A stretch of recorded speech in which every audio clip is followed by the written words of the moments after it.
Perdu dans un océan de paranoïa, Vladimir Poutine sent son emprise sur la Russie lui échapper. C'est une abomination pour un autoritaire, et il doit reprendre le contrôle du récit. Ce besoin, cette soif de contrôle, a poussé Poutine à prendre la décision la plus stupide qu'il ait jamais prise. Poutine a retiré la seule chose qui permettait à son armée de survivre en Ukraine, et les soldats sont maintenant furieux contre le Kremlin. Et tout cela se résume à deux mots, Telegram et WhatsApp. Poutine, perdu dans sa paranoïa, a décidé d'interdire ces deux réseaux sociaux et tente de les remplacer par des versions approuvées par le Kremlin. En les diffusant lui-même avec ses acolytes, Poutine tente de projeter une image de puissance et de confiance. Il tente de contrôler la plume de l'écrivain, alors que s'écrit l'histoire de la guerre en Ukraine, de sa présidence et de la Russie. Mais cela n'a rien à voir avec la confiance ou la puissance.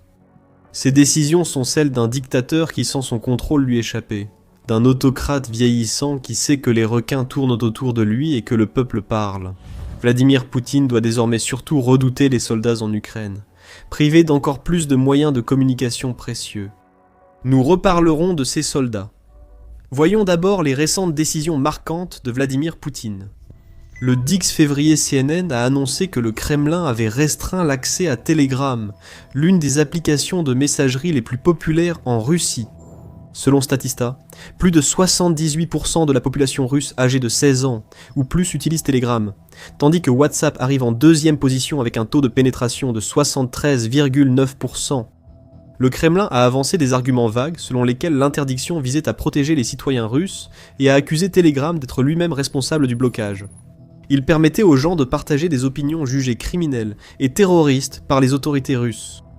Les informations que les Russes trouvent sur Telegram ne correspondent pas forcément au récit du Kremlin.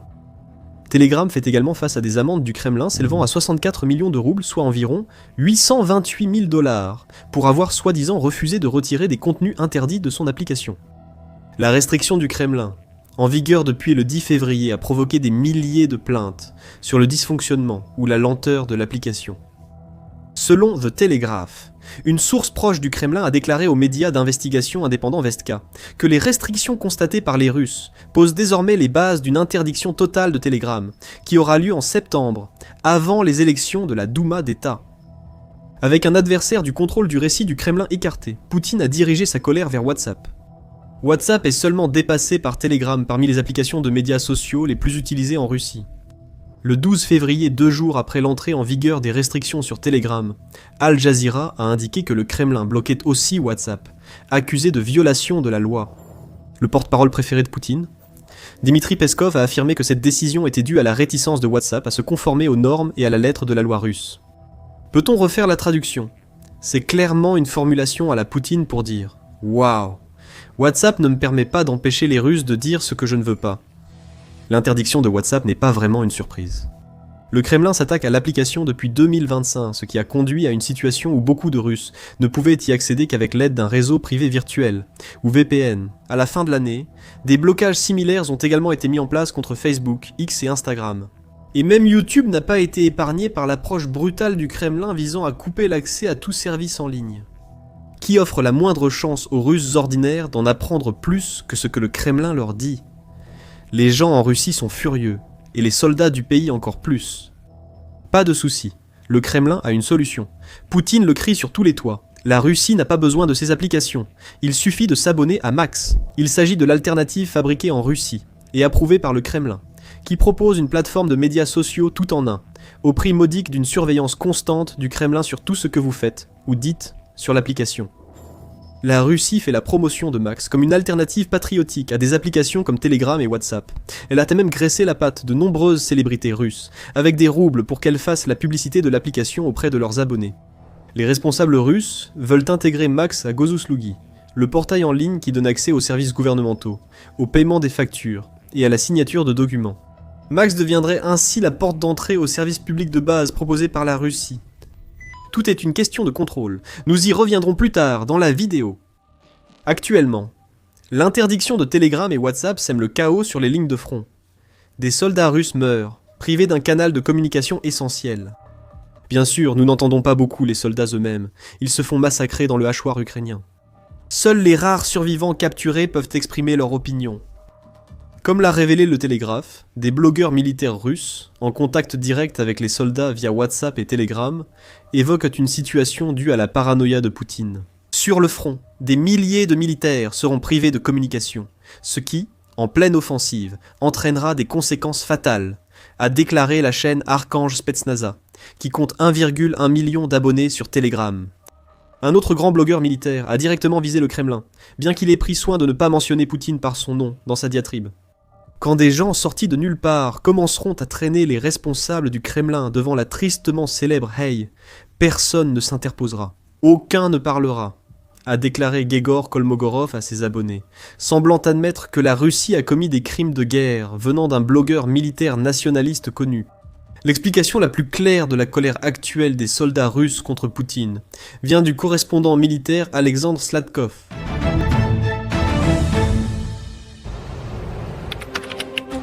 Imaginez Internet comme un champ de bataille, rempli d'unités ennemies, cherchant la moindre faiblesse pour s'introduire dans votre quartier général. Dans ce quartier général, vous possédez des informations secrètes et confidentielles à protéger absolument. Imaginez pouvoir brouiller toutes les pistes menant à celui-ci et le rendre invisible. Vous le feriez, non? Nous aimerions remercier notre sponsor, Surfshark, dont le VPN garde vos informations en ligne privée et protégé contre les hackers et les acteurs malveillants. Lorsque vous naviguez sur un réseau public, il est très facile d'accéder directement à vos informations, comme les numéros de carte de crédit, les données confidentielles ou les informations personnelles. Surfshark VPN empêche cela de se produire et protège, ainsi que chiffre vos données personnelles en ligne. En plus de sécuriser votre navigation, Surfshark VPN permet d'accéder à des sites et services de streaming autrement bloqués par des restrictions géographiques. Et vous n'avez besoin d'installer qu'un seul abonnement sur tous vos appareils, sans aucune limite, pour commencer à naviguer en toute sécurité dès aujourd'hui. Allez sur surfshark.com/spectacle et bénéficiez d'une garantie de 30 jours sans risque, ou utilisez le code SPECTACLE lors du paiement pour obtenir 4 mois supplémentaires de Surfshark VPN. Nous a déjà mis KO 2 jours avec la panne de Starlink. Maintenant, ils coupent aussi ce canal de commandement et de communication, dit Sladkov. Comment gagner dans ces conditions? Avec quels outils? Des cacahuètes et des téléphones TA57. Un soldat ayant pu s'exprimer dit quelque chose de semblable.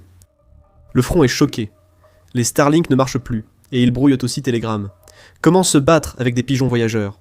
The Cube Independent rapporte qu'un soldat affirme dans un message largement diffusé sur les chaînes Telegram pro-guerre russes. Cela correspond à la stratégie russe. En Ukraine, des chars et armes soviétiques sont utilisés. Alors pourquoi pas un téléphone de campagne soviétique comme le TA57? Poutine semble penser que la guerre en Ukraine se déroule dans les années 60. Après tout, il vaut la peine d'explorer un peu plus la mention de Starlink. C'est déjà grave que Poutine ait retiré à ses soldats 2 plateformes de communication essentielles. Cela ne peut s'expliquer que par une peur panique de tout ce qui contredit son récit. Le président russe a agi quelques jours après qu'Elon Musk et SpaceX ont supprimé l'accès russe à Starlink. Le Guardian a rapporté le 9 février que les soldats russes cherchaient déjà désespérément des alternatives. Après que SpaceX les a empêchés d'utiliser les terminaux Starlink illicites qu'ils utilisaient en Ukraine, avec l'accès à Starlink restreint, la Russie a perdu un système de communication majeur. La réponse de Poutine: retirer les alternatives que de nombreux soldats russes tentèrent d'utiliser. Cette stratégie militaire est brillante. Pas étonnant que la Russie ait déjà perdu 1,25 million de soldats, un nombre qui augmente toujours en Ukraine. Sarcasme mis à part, on dirait que Poutine cherche à détruire son armée avec cette décision. Mais ce n'est pas la véritable raison pour laquelle le Kremlin a interdit WhatsApp et restreint Telegram. Ce sont en fait les derniers souffles d'un vieil homme qui tente désespérément de s'accrocher au pouvoir. Et nous allons l'expliquer dans un instant. Vous regardez The Military Show, où nous offrons une vision complète, pas seulement les gros titres. Abonnez-vous pour garder une longueur d'avance. Pour revenir au raisonnement de Poutine, nous avons 2 pistes à explorer. La version officielle du Kremlin, et ce dont il s'agit vraiment, selon les acolytes de Poutine. L'accès à WhatsApp et Telegram était restreint principalement pour des raisons de sécurité. Nous avons déjà évoqué ce sujet, car le Kremlin affirme sans cesse que ces 2 applications faciliteraient le partage de contenus criminels et seraient peu fiables, pour mieux protéger les données du russe moyen que ne le fait leur cher gouvernement, avec Max. Le régulateur russe de l'Internet, Roskomnadzor, a également évoqué des problèmes de sécurité selon la BBC. Un autre responsable russe, Andrei Zvintov, a également été cité affirmant que de telles mesures sévères contre WhatsApp en particulier sont absolument justifiées. La Russie aurait apparemment désigné Meta comme organisation terroriste. La Russie n'a également fait aucun secret du fait que sa répression de l'accès à Internet s'inscrit dans une démarche plus large visant à s'éloigner de ce qu'elle considère comme des plateformes pro-occidentales. Roskomnadzor, qui n'est qu'une autre extension de Poutine et de son désir de contrôle total, milite depuis longtemps pour que la Russie dispose de ce qu'elle appelle un Internet souverain, libre de toute influence occidentale, rapporte le Télégraphe. On rappelle que « libre de l'influence occidentale » signifie moins de possibilités pour les Russes de comprendre la réalité extérieure au rideau de fer derrière lequel Poutine veut les enfermer. Au final, c'est précisément ce que vise la décision paranoïaque de Poutine. Telegram et WhatsApp ont été restreints et seront bientôt interdits, parce que Poutine doit cacher à son peuple ce qui se passe en Ukraine. Le Kremlin cherche à réduire au silence les blogueurs militaires, qui, bien que soutenant souvent la guerre, diffusent bien plus d'informations sur le front que ce que le Kremlin veut révéler. Et ce sont les soldats sur le front qui en souffriront le plus, comme vous le verrez bientôt. Le Moscow Times souligne que tous les grands médias russes, y compris les indépendants hors du contrôle de Vladimir Poutine, ont des chaînes Telegram, dont beaucoup publient uniquement sur l'application. Telegram est ainsi devenu, selon le média, une plateforme centrale d'information, où les utilisateurs accèdent à des actualités variées. Comme l'application affiche les publications dans l'ordre chronologique sans algorithme de sélection, il est très difficile pour le Kremlin d'imposer sa propagande sur Telegram. L'application doit donc être supprimée et remplacée par une version validée par le Kremlin, symbole de la méfiance numérique de Poutine. Selon Cyber, Max ne sera qu'une brique supplémentaire dans le mur des infrastructures de surveillance contrôlées par le Kremlin. L'application est inspirée de WeChat, elle-même dénoncée comme un outil similaire. On suppose que nous voyons Vladimir Poutine suivre une fois de plus les traces de Xi Jinping, renforçant involontairement l'idée que la Russie est devenue le petit frère de la Chine. Dans ce processus, le Kremlin, bien sûr, essaie de discréditer les affirmations selon lesquelles le passage à Max aurait quoi que ce soit à voir avec la surveillance ou le contrôle des médias. Ne vous inquiétez pas, dit le Kremlin, ce n'est pas parce que Vladimir Poutine a rendu l'utilisation de Max obligatoire pour les fonctionnaires, les étudiants, les enseignants, et qu'il va bientôt la rendre essentielle pour accéder même aux services publics les plus basiques, que cela en fait une application de surveillance. Interdire tout concurrent, y compris deux applications bien établies comme Telegram et WhatsApp, ne va pas vraiment dans le sens de cette version des faits. C'est une nouvelle tentative de Vladimir Poutine d'isoler numériquement les Russes pour les plonger dans les fausses informations et la propagande qui maintiennent son pouvoir. WhatsApp l'a affirmé à 100% dans un communiqué après la décision de Vladimir Poutine. Le gouvernement russe a voulu bloquer WhatsApp pour orienter les gens vers une application de surveillance étatique. Isoler plus de 100 millions d'utilisateurs d'une communication privée et sécurisée est un recul qui réduira la sécurité en Russie, selon la société. Ce n'est pas exagéré.